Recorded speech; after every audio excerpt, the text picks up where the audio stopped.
Alors, bienvenue à On s'investit en ce mardi 12 juillet. Ça fait du bien de voir un peu de vert sur les écrans. Hein? Alors, on tente de redresser, la situation tente de se redresser tranquillement. Quand même, des gains qui sont très, très minimes des deux côtés de la frontière. On parle d'à peine une vingtaine de points d'augmentation pour le Dow, 15 points pour le S&P 500. Donc, on voit que c'est encore mitigé. Toujours un fond de crise de dette européenne, évidemment, dénouement aussi du plafond de la dette aux États-Unis qui est toujours, évidemment, en suspens. On travaille là-dessus. Côté des nouvelles financières comme telles, il y a eu des annonces. D'abord, les résultats d'Alcoa hier après la fermeture des marchés.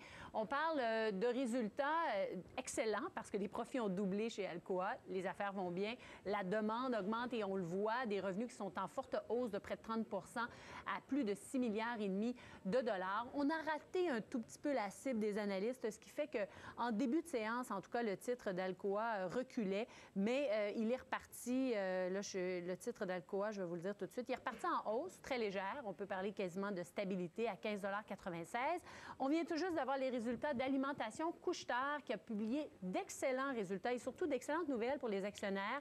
Hausse du dividende de 25 %. Alors, des profits nets de 64 millions de dollars pour Alimentation Couche-Tard. On parle d'une progression des profits sur un an parce que c'était le bilan annuel et celui du dernier trimestre de 22 %. Des revenus globalement en hausse également et un titre qui est vraiment reparti à la hausse de façon importante dans le cas d'Alimentation Couche-Tard. On se dirige vraiment vers les 30 $ l'action. Ça, c'est du jamais vu, 30 $ l'action pour Alimentation Couche-Tard. La cible des analystes est à 31 $ l'action. Dernière nouvelle, parce qu'on en parlait hier, Cisco, évidemment, géant américain des technos, qui annonce la suppression de 10 000, de 10 000 postes. C'est 14 % de ses effectifs. On ne l'a pas annoncé plus tôt. C'est une rumeur, mais basée sur la publication des prochains résultats. Bloomberg en parlait selon une source interne. Ça devrait être confirmé lors de la publication des résultats trimestriels. Là-dessus, évidemment, il y aura beaucoup de départs à la retraite. Alors, on en parlait hier des concurrents, Juniper notamment, Hewlett-Packard, Cisco, bonne compagnie, bon bilan, mais qui doit trouver une façon de croître davantage. Alors là, on irait en tout cas d'une restructuration et de suppression d'emplois quand même majeure dans le cas de Cisco Système. Là-dessus, je souhaite la bienvenue à Michel Marcoux, d'Avantage Services Financiers. Bonjour. Bonjour. Alors, évidemment, on fait la revue d'abord de la performance des fonds mutuels. Oui, puis la semaine passée, en fait, des indices, différents indices boursiers. Ça a été une semaine, en fait, assez intéressante. Évidemment, la journée d'hier a gâché un petit peu la fête de la semaine passée, mais la semaine passée, le S&P TSX, quand même, fini en hausse de 0,53 %. Depuis un an, c'est quand même 16,95 % de cumulatif. C'est quand même pas si mauvais. Dow Jones en hausse de 0,65 %. S&P 500 en hausse de 0,35 %, Nasdaq 1,55 % et le Shanghai, qu'on regarde toujours pour s'amuser un peu, qui est à moins 0,36 %. Alors, celui-là, c'est continue à moins bien faire. Mais depuis un an, le Shanghai a quand même fait 13,43 % de hausse, quand même pas si mauvais que ça. Si on regarde maintenant par catégorie de fonds, les fonds d'actions canadiennes sont en hausse de 0,4 % en fermeture vendredi dernier. Fonds d'obligations en hausse de 0,9 %. Fonds américains en hausse de 1,8 %. Les fonds d'actions internationales en baisse de moins 0,3 %. Fonds équilibrés en hausse de 0,6 %. Fonds de petite capitalisation canadienne en hausse de 1,3 %. Très bonne semaine. Fonds d'action canadienne de revenus, ce qu'on appelle communément nos fonds de dividendes, qui est stable à 0 %, aucune augmentation la semaine passée. Fonds de ressources, une belle semaine, 2,5 %. Et les fonds de métaux précieux en hausse, 4,3 %. Ça a été pour la semaine. Ça a été une belle semaine pour la semaine passée. Évidemment, la journée d'hier, comme on dit, a gâché un petit peu. Mais aujourd'hui, on voit que ça a l'air parti à la hausse. Peut-être qu'on va rattraper rapidement notre perte d'hier. Si on regarde maintenant dans les fonds les plus performants sur un mois, Invesco Global Valeur Immobilière, ça fait plusieurs semaines qu'ils se maintiennent dans les plus performants.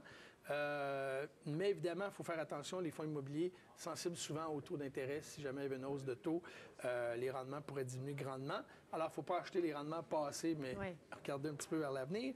Les plus performants sur 3 mois, McKinsey, Sciences Santé, en dollars US, avec 12,30 de hausse, quand même très bonne performance pour les 3 derniers mois. Quand même un secteur pendant de nombreux mois qui n'a pas tellement bougé, mais là, ça a l'air à reprendre tranquillement. Et le fonds le plus performant sur 6 mois, le Matrix Petite Entreprise, 43,30. Il se maintient parmi les meilleurs sur 3 mois. Matrix, c'est une petite compagnie de fonds peu connu au Québec parce que c'est pas une compagnie... Québécois ou non, c'est pas québécois. Ça vient de l'Ouest canadien. Ils ont un représentant ici, mais c'est pas une compagnie qui fait de la publicité comme McKenzie, Fidelity ou des grandes compagnies comme ça. Mais c'est une belle petite entreprise qui ont des fonds très intéressants, mais très spécialisés. Très spécialisés. Très spécialisés. C'est pas des fonds, c'est des fonds surtout qui sont souvent très volatiles. Très petite compagnie, alors c'est pas fait pour tout le monde, mais très intéressant. Les fonds les moins performants dans le dernier mois, c'est le Sprott Edge qui a perdu 10,61. Mauvais mois pour eux. Et, quel est ce type de fonds-là? Le fonds Edge, c'est des fonds qui utilisent des produits dérivés beaucoup, des actions. En fait, tous les produits sont accessibles à ce fonds-là. Il n'y a aucune restriction. Alors, c'est assez volatile. Donc, il faut faire très attention. Sur 3 mois, moins intéressant, Matrix Ressources canadiennes, dont on voit que cette compagnie-là a souvent des hauts et des bas qui sont très importants, moins 19,34. Et le moins intéressant sur 6 mois, c'est HBP Comex Silver Bear, moins 57,1. Quand on dit qu'il faut faire attention aux ETF, surtout dans ce genre de produits-là, qui des fois qui doublent, qui triplent les indices. Des fois, c'est le contraire. Enfin, il faut faire très attention. Prudence, prudence et prudence. Dans les nouvelles de la semaine, d'abord, le petit conseil de la semaine, c'est l'investisseur actif doit faire sien de ce principe. Il doit apprendre à rester inactif. Vous savez, les investisseurs, des fois actifs, sont actifs juste pour être actifs, font des transactions pour seulement faire des transactions. Beaucoup d'études démontrent que plus les investisseurs font des transactions, moins le rendement est élevé au bout de l'année. Alors, faites attention. Et en matière, dans un portefeuille, par exemple, constitué de fonds communs de placement, on révise à quelle fréquence? On fait des changements, justement, à quelle fréquence? En fait, au trimestre, je regarde des portefeuilles, mais dans l'ensemble, évidemment, tous les fonds que je travaille avec, il y a peut-être 25 fonds que je suis quotidiennement, que je travaille avec, mais avant de liquider un fonds, je vais attendre que c'est pas juste un trimestre qui va faire qu'un gestionnaire a perdu sa touche magique ou pas. Il faut qu'il y ait des raisons valables. Une raison valable. On a vu des excellents exemples. Dans la haute technologie, en 2000, Trimark, M. Kimball, tout le monde disait qu'il avait perdu la touche parce qu'il n'achetait pas de Nortel, il n'achetait pas de Cisco, il n'achetait rien de la haute technologie. Finalement, quand on a connu la baisse de marché, tous les fonds Trimark ont repris leur place dans les premiers quartiers. Donc, il faut être patient. Quand on achète un fonds, quand on a un bon gestionnaire, comme un peu M. Buffett, moi je vous dirais, idéalement, on l'achète pour 10 ans minimum. Très bien. Le prix de l'or qu'on a, écoutez, la semaine passée, 1502, 1542 qui a fermé hier. Alors, une semaine quand même intéressante. Oui, on va avoir l'occasion d'en reparler. On a des questions là-dessus, justement. C'est bon. Le TSX, à 13 179 la semaine passée, c'est quand même à 12,9 par rapport au haut du 20 mai 2008, où il était à la 15 128. Alors, il nous reste encore beaucoup de terrain à reprendre. On a connu une bonne année, mais il y a encore beaucoup de... Alors, les gens qui voient leur portefeuille, ils disent « j'ai des pertes », ça fait quelques années, qui ont tentés de liquider. Oui, qui sont tentés de liquider leur portefeuille, tout ça. Faites attention, les indices n'ont pas fait très bien. Alors, des fois, on se compare, on se rend compte que c'est pas si pire. Fonds communs. Actuellement, on a un record d'actifs au Québec. Actuellement, il y a 117 milliards d'actifs au premier trimestre 2011 en fonds communs de placement, en tout ce qui est... en fonds communs de placement au Québec, c'est énorme. Le dernier record, c'est de 113 milliards au 4e trimestre 2010. Alors, quand ils disent que les fonds populaires, les fonds mutuels ne sont... 117 milliards, c'est au Québec. C'est au Québec. Ça. Alors, c'est énorme. Alors qu'on parle des fois que les fonds mutuels sont en perte de vitesse. Il y a d'autres produits qui sont là, comme les ETF, par exemple, qui prennent une part de marché intéressante, mais les fonds mutuels continuent encore à aller chercher des actifs intéressants. Puis pour ceux que ça réintéresse, actuellement, les actifs au Québec, 40,9 sont dans les fonds d'action, 32 dans les fonds équilibrés, 19,7 dans les fonds d'obligations revenus fixes, 3,2 dans les marchés monétaires et 1,2 dans les fonds hypothécaires. Alors, j'aurais cru que les fonds équilibrés auraient été les plus en demande ou les plus populaires, mais c'est les fonds d'action. Effectivement, moi aussi j'aurais cru parce que c'est vraiment, souvent dans les fonds communs, le fonds équilibré, c'est la solution parfaite. C'est-à-dire que c'est la solution où vous pouvez choisir un pourcentage d'actions d'obligations, 60-40, 50-50, et qui s'adapte à tout. Puis souvent, je regarde ces fonds-là.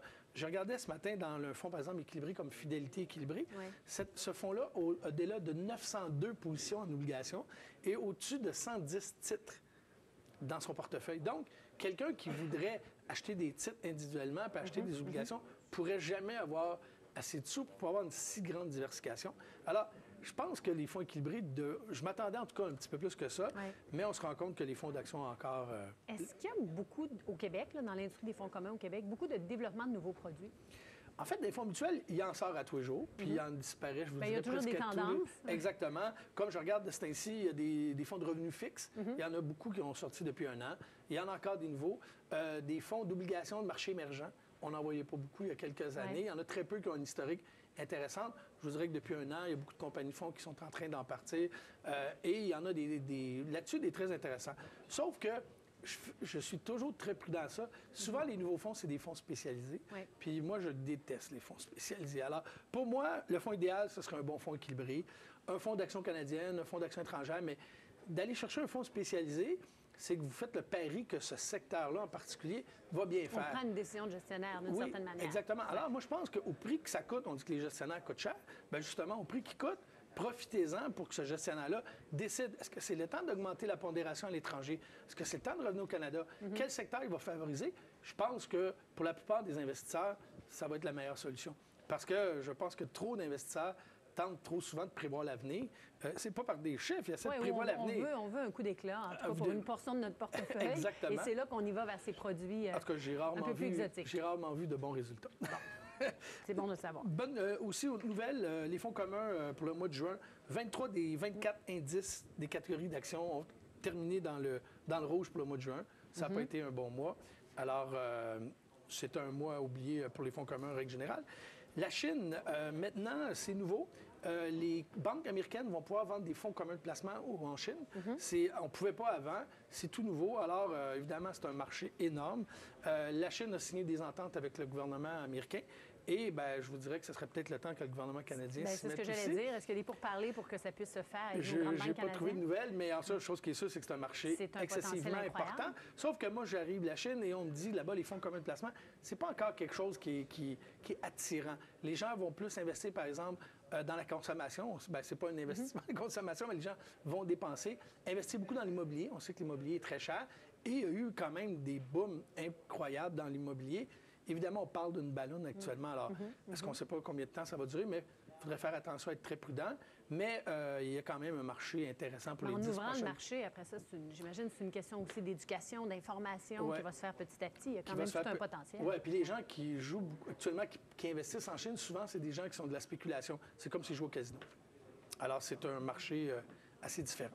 Oui, bien, intéressant. Vous allez rester avec nous parce qu'on va répondre évidemment plus tard dans l'émission à vos questions. Plusieurs questions, entre autres, qui touchent d'ailleurs les fonds communs de placement. Il y en a été question hier. Je sais que vous m'avez réécrit par la suite et on va reparler justement, entre autres, de ces fameux fonds qui arrivent sur le marché spécialisés dans les pays émergents, mais des fonds d'obligation notamment. Mais ça va être un peu plus tard. Tout de suite après la pause, je reçois Gérald Gagnon de Optimum Gestion de placement. On va faire une revue des marchés en sa compagnie. À tout de suite.